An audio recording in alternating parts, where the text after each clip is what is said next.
आप लोग करते हो ना करवा चौथ का व्रत। उसका जब उद्यापन होता है तो एक थाली में 13 जगह पर 4-4 पूड़ी रखी जाती है। आप लोगों को तो मालूम होगा, आप लोगों ने करा होगा करवा चौथ का उद्यापन। एक थाली में 13 जगह पर पूड़ी और सीरा, सीरा मतलब हलवा रखा जाता है। और रखने के बाद में उसके ऊपर एक पत्तल रखकर उस पर सुहाग का वस्त्र, साड़ी, 5 वस्त्र, सुहाग सामग्री सब उस पर रखी जाती है। और रखने के बाद में हाथ में कंकु, चावल, हल्दी लेकर, संकल्प लेकर उस थाली पर से घुमाया जाता है। कामना करी जाती है, हे चौथ माता, हे करवा चौथ, हे चतुर्थी माँ, मेरे जीवन में मैंने आपका व्रत करा है, मेरे इस व्रत को स्वीकार करना, मेरा सौभाग्य का, मेरा मांग का सिंदूर, मेरी भाल की बिंदी, मेरे हाथ का चूड़ा, मेरी पाँव की बिछोड़ी, इसको अमर करना माँ। और जो ये वस्त्र मैं दे रही हूँ, इस वस्त्र को मैं जो प्रदान कर रही हूँ चौथ माता, इसको स्वीकार कर कर मेरी भी चुनरी को लाल बनाए रखना। तब उस साड़ी को, उस वस्तु को, उस सामग्री को उठाकर घर की वृद्ध सास को, जो घर में सासू होती है, उसको दिया जाता है। सास नहीं हो तो किसी सौभाग्यवती नारी को दिया जाता है।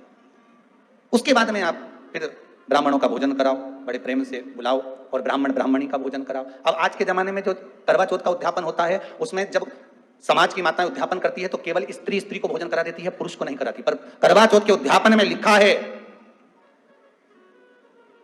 कि ब्राह्मण का भोजन होना चाहिए, उसके साथ सौभाग्यवती नारी आए, उसकी पत्नी।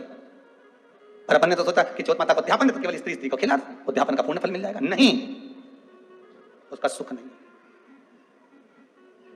उसका आनंद नहीं।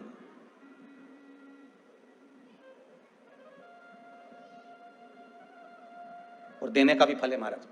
करवा चौथ का उद्यापन करो तो भोजन करने उसको बुलाओ जो जो अपने घर का हो, उसको उद्यापन में नहीं गिनो। अपने घर के लोगों तो वैसे ही भोजन करेंगे, घर का व्यक्ति तो वैसे ही भोजन करेगा ना, पर अपने उन्हीं को गिना, ने हमारी बड़ी जीजी के गिन लो, ने छोटी जीजी के गिन लो, ने भांजी के गिन लो, ने उसके गिन लो, ने उसके गिन लो, ने 13-14 ऐसे ही इकट्ठा कर लिया, ये साहब ये अपने इकट्ठे हो गए, ये तो अपने हो गए। ये तो तुम उद्यापन करोगे तो घर में इनको तो जिमाना ही पड़ेगा क्योंकि तुम्हारे रिश्तेदार है।